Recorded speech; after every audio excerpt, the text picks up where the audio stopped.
So Transformers Siege smashed into our Netflix and chill sessions going across the country the other week, and very mixed bag if I'm being totally honest with you. It feels almost like it's pandering to just pure Generation 1 fan service, but in the DC universe. Objectively, there are things that are great about it, like the ideas, but the execution, in my opinion, was shit.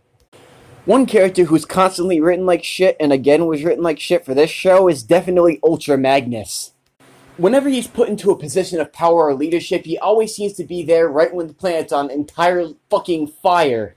And I don't understand why the writers are always such a dick to Ultra Magnus. I'm really hoping that he doesn't wind up becoming the new Cliff Jumper, just getting killed in the first episode of literally everything that's ever existed. Spoiler alert. Talking to you, Siege! It's almost like writing Ultra Magnus to be an incompetent dipshit just because he's by the book is not the best way of presenting the character and is becoming a very old trope. Isn't that a shocking concept every iteration of Ultra Magnus ever? Except one. Except fucking one. Transformers Animated was a series with more balls effortlessly than every Transformers series that's ever existed combined. This took the Generation source material by the throat and completely smashed it against the wall. It completely rocked me to my core in every possible way. It ripped apart our preconceived notions of what Transformers was. Following an inexperienced Optimus Prime with a ragtag crew of space bridge mechanics and Prowl, of course, this series was ballsy to the core. And in this one iteration, just this one iteration, they finally gave Ultra Magnus the position of total leadership of the Autobots.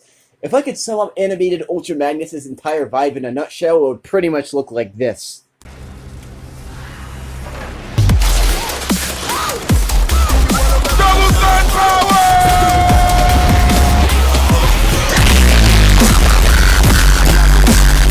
Transformers Animated Ultra Magnus transforms into an absolutely gigantic SWAT tank with packing some serious heat.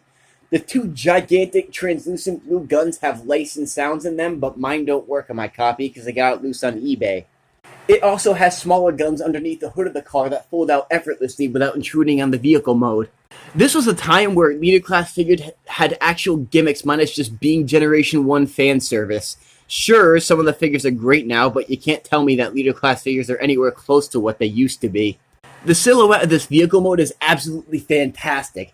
It perfectly encapsulates the screen accuracy and cartoony-esque vibe while simultaneously having a nice amount of sculpted detail.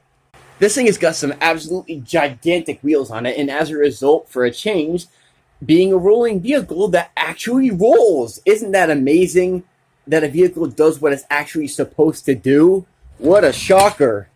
This vehicle mode doesn't just look gigantic, this thing is friggin' dense. There is nothing hollow underneath this vehicle mode, but he is kind of playing the world's lamest game of peekaboo with his visible fist syndrome underneath the vehicle. But my god, this thing is absolutely amazing. The painted detail on the headlights is so extra in every possible way. I love the way the windows look.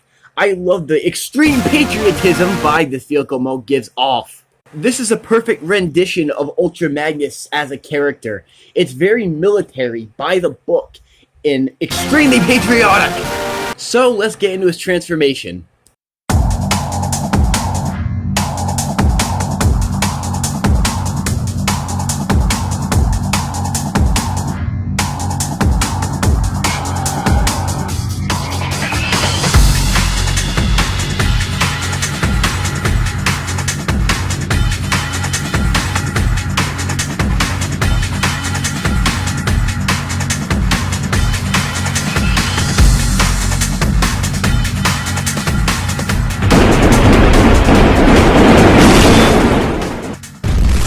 I cannot describe in words how much this robot mode is literal perfection in every possible way. This is everything I want out of a leader class Ultra Magnus. It's big, by the book, and completely militant.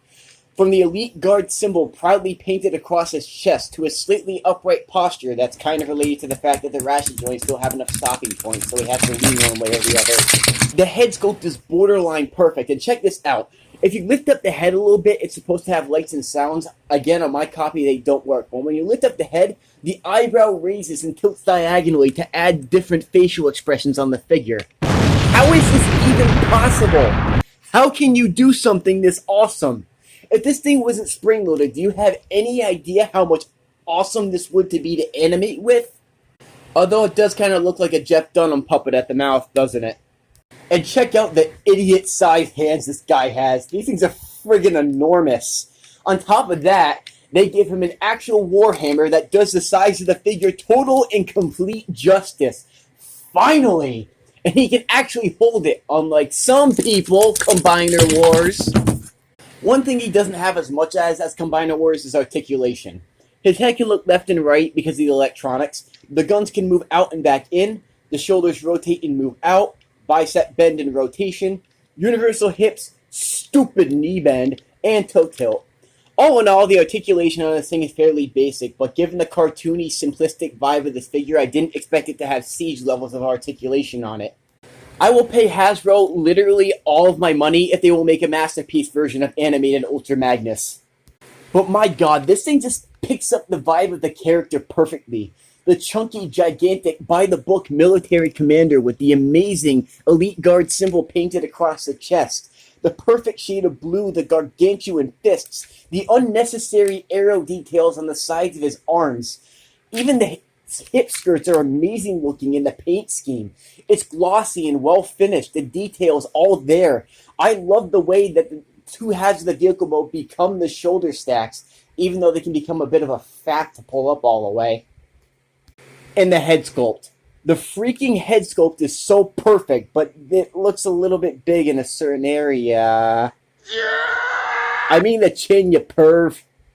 This figure has firmly cemented my bisexuality into place. I found this guy on eBay for only $40, and the only mulligan that came with it was the fact that I couldn't get the electronics to work. But even without the electronics, this thing is amazing. It's just completely perfect.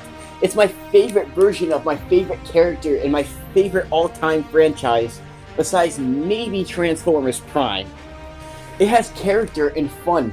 It's simplistic. It blends the perfect combination of complexity and simplicity in the transformation. It has 100% screen accuracy in every possible sense of the term. And given the task the design engineers had, this shows that Transformers Animated, whether it be the toy line or the show, was an absolute passion project. It was proof that you could have a solid toy line and a great show at the same time that didn't have all of the doom and gloom of Transformers Siege.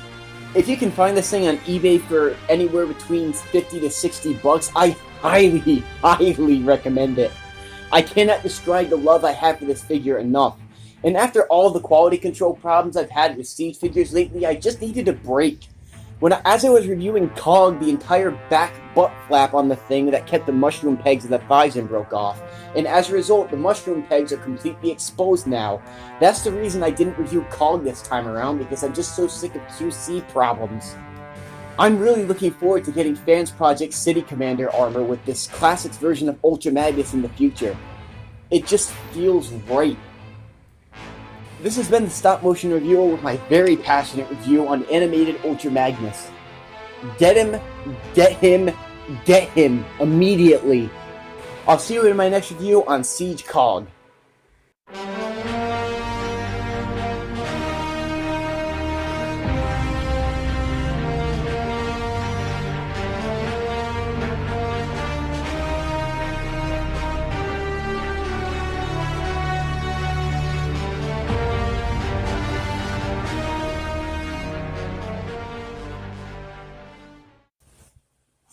Oh, is this the entire front of the vehicle? The kiddies will never notice.